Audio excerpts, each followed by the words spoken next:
ဆောင်းဝဲမင်္ဂလာပါအခုဗီဒီယိုလေးမှာတော့ကျွန်တော်စီတီမကကျွန်တော်တို့ 1kk ကိုတွားပြီးတော့မှကျွန်တော်စားချင်တာလေးတွေကိုတွားမှစားမယ့်ဗီဒီယိုလေးပဲဖြစ်ပါတယ်အားလုံးစိတ်ဝင်စားမယ်လို့မျှော်လင့်ပါတယ်ဗျာဆိုတော့ဟုတ်ပါတယ်ဗျာအခုအားဆိုရင်တော့ဒါကျွန်တော်မှာထားတယ်ကျွန်တော်ဒါတော့ဝတ်သားကြီးကိုပွဲကြီးတွေပဲဖြစ်ပါတယ်ဆိုတော့ကျွန်တော်မှာထားတဲ့ဝတ်သားကြီးကိုလေးရလေ ready ဖြစ်နေပြီဆိုတော့ကျွန်တော်စတင်ပြီးတော့မှမီးဆန်းကြည့်ပါမယ်ဗျာဟုတ်ကဲ့ပါအားလုံးကျွန်တော်ကြီးဦးဆိုတဲ့အတိုင်းပဲကျွန်တော်ဟင်းရည်တွေကိုလည်းနည်းနည်းလေးမီးကြည့်ပါတယ်ဗျာရတာလေးကတော့စင်ပြေပါတယ်ပြောမှာပေါ့နော်ဒီလိုနဲ့ပဲကျွန်တော်ဟင်းပွဲလေးကို main ရှိနေကျွန်တော်စဖြစ်တော့ပါတယ်ဗျာ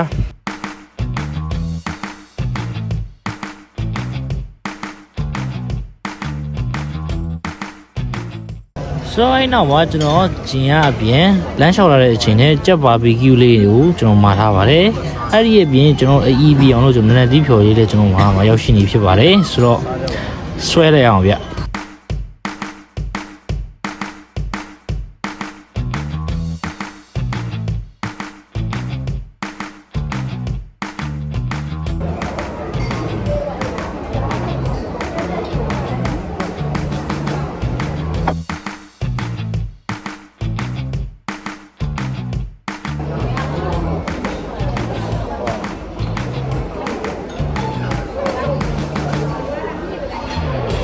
ဆိုတော့အခုမြင်တွေ့နေရတဲ့အတိုင်းပဲကျွန်တော်စားထားတာလေးတွေကကြက်ဘာဘီကျူလေးရဲ့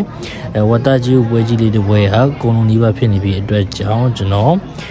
ဘေးလေးကိုမြင်မြင်ဆန်ဆန်နဲ့ပဲကျွန်တော်တောင်းနိုင်မှာဖြစ်ပါတယ်ဗျဆိုတော့အခုမြင်တွေ့နေတဲ့အတိုင်းပဲကျွန်တော်ဒီမှာဘေးလေးရောက်ရှိနေပြီဖြစ်ပါတယ်အားလုံးပေါင်းကျွန်တော်31,900ပဲကြာပါတယ်ဆိုတော့အခုဗီဒီယိုလေးမှာကျွန်တော် 1kk ကိုရောက်ရှိနေခြင်းဖြစ်ပါတယ်အခုဗီဒီယိုလေးကိုလည်း 1kk ကိုရနေကျွန်တော် sponsor ပေးထားခြင်းမရှိကြောင်းကိုကျွန်တော်ပြောရနေပဲကျွန်တော်နောက်ထပ်ဗီဒီယိုဒီမှာပဲအားလုံးပြန်တွေ့ကြပါဗျာ